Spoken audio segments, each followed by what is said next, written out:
Alhamdulillah wassalatu wassalamu ala rasulillah wa ala alihi wa sahbihi wa mawalah amma ba'du.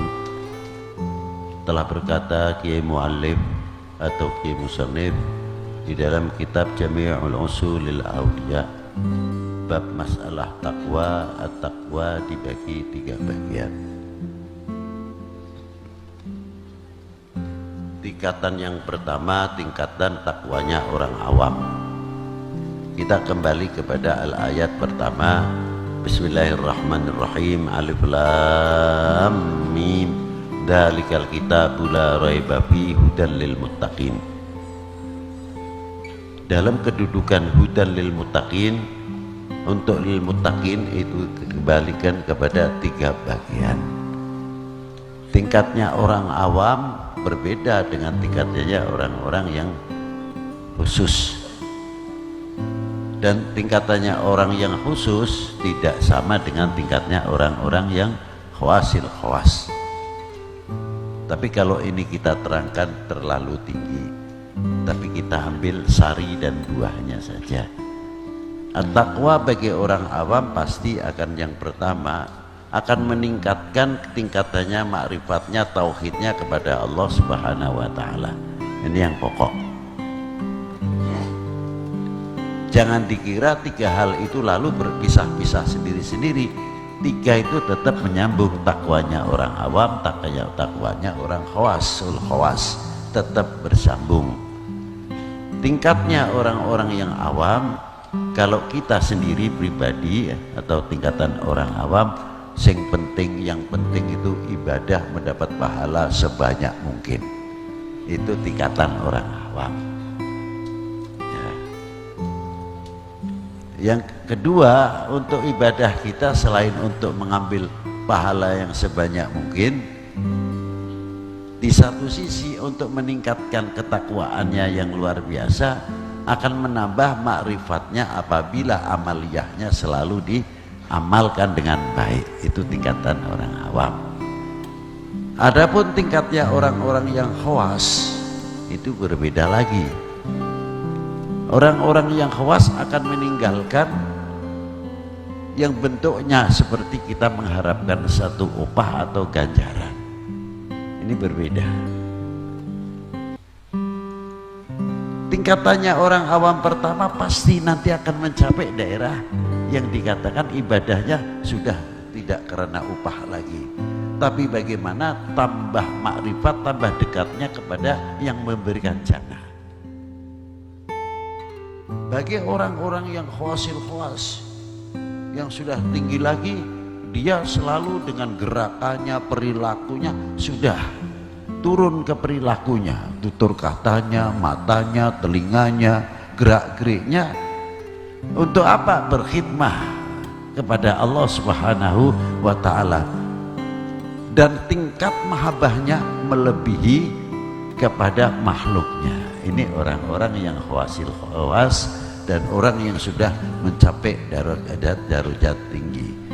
Untuk mencapai apa? Dari mahabbah, pasti orang mahabbah akan tinggi sifat ridhonya. Nah, kalau kita ini sering mengucapkan umpamanya ridho Allah yang diharapkan. Oke lah, ridho Allah bagus sekali, kita meminta kok sama ridhonya Allah Ta'ala. Dari yang kecil saja apa? Kita menginjak bumi ini, buminya siapa? Yang menciptakan Allah Subhanahu wa Ta'ala. Nah, kalau kita sadar minta ridhonya Allah Ta'ala, apa yang kita injak, pasti orang itu tidak akan bermaksiat. Karena sadar yang diinjak punya siapa? Punya siapa? Punya Allah Ta'ala. Tidak mungkin akan melakukan maksiat. Kita itu dipinjamin saja masalah bumi ini untuk kita berjalan. Itu tingkatan-tingkatan. Nanti lebih tingkat yang tinggi lagi, kita sadar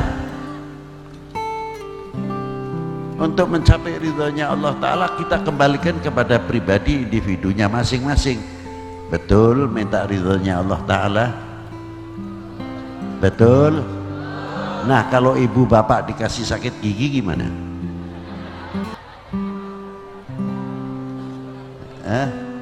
Katanya minta ridhonya Allah Ta'ala. Nah, ketika sakit gigi Allah Ta'ala minta kamu ridho enggak saya beli penyakit gigi?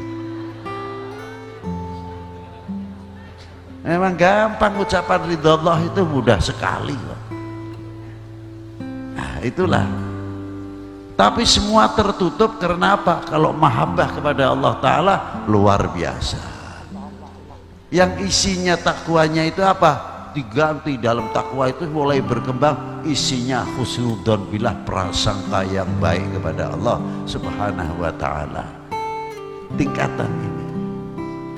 Kalau kita umpamanya dapat rezeki, ingin dapat rezeki banyak, datang ke ustadz atau datang ke kiai, minta saran, kiai ustadz bacaan apa yang kira-kira kita mendekatkan diri kepada Allah untuk mendapatkan rezeki yang banyak. Oh baca ini saja ya, baca berapa hari kiai?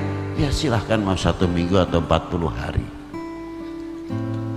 Begitu menerima ijazah kembali, ini untuk pendekatan diri kepada Allah Subhanahu wa Ta'ala, semata-mata menambah taatnya kepada Allah Subhanahu wa Ta'ala. Tapi berbeda tingkatan awam, ini berbeda lagi tingkatan khawasil khawas. Kalau kita orang awam suruh baca yasin untuk rezekinya banyak berapa hari? 40 hari. 40 hari tidak dapat apa-apa. Katanya apa? Kurang mandi, kurang tajam katanya. Yang kurang tajam itu ente, bukan Allah Ta'ala, bukan doanya. Yang kurang tajam si pembacanya. Coba kalau si pembacanya andap, asor, rendah diri kepada Allah SWT dengan penuh prasangka yang baik, masalah rezeki Allah Ta'ala surga aja diberikan kok mustahil, barang rezeki kayak lainnya toh bakalnya ditinggalkan. Tidak mungkin kalau tidak dikasih, saya yakin surga saja diberikan. Itu husnudzon billah, itu diantaranya. Melihat sesuatu apa yang dikehendaki Allah Ta'ala karena berdasarkan cintanya, ya luar biasa. Semakin dekat semakin rindu kepada Allah Subhanahu wa Ta'ala. Kalau Imam Syadili apa saben hari tiap malam tahajud bilangnya apa beliau? Mata aku naliqa ya Rabb, kapan aku ini bisa bertemu? Bukan untuk mati loh, tapi kapan aku ini bisa bertemu? Rindu sekali akan bertemu. Nadhar ila wajhil karim Jalla wa'ala. Itulah orang-orang yang sudah maqamatil khawasil khawas. Nah kita untuk mencapai darajat ke sana, ayo bareng-bareng supaya mendapatkan pembekalan yang baik. Bersihkan dulu hati kita supaya tidak mempunyai ghaflah, tidak mempunyai lalai kepada Allah Subhanahu wa Ta'ala. Kalau kita sudah tidak mempunyai ghaflah, merasa didengar, dilihat oleh Allah Ta'ala, kira-kiranya akan mengurangi maksiat. Total mungkin tidak, setapak demi setapak kita akan sadar, kita akan mengurangi perbuatan maksiat-maksiat yang takut akan dijauhkan oleh Allah Subhanahu wa Ta'ala. Ini luar biasa. Semakin kita merasa didengar, semakin dilihat oleh Allah Ta'ala, sifatul haya akan muncul, malu rasanya kepada Allah Subhanahu wa Ta'ala. Kalau sudah tambah malu kepada Allah, khaufnya muncul lebih tebal, takutnya kepada Allah semakin tebal, takwanya semakin kental, luar biasa. Dan ingin selalu mendekat, rindu kepada Allah Subhanahu wa Ta'ala. Nah disinilah kepentingan tarekoh manapun, terutama diutamakan bagaimana membersihkan hati. Shafa'il qulub, hatinya bercahaya karena apa? Bersih dari sifat-sifat madhmumah, sifat-sifat radha'il, dan selanjutnya orang itu selanjutnya. Wassalamualaikum warahmatullahi wabarakatuh.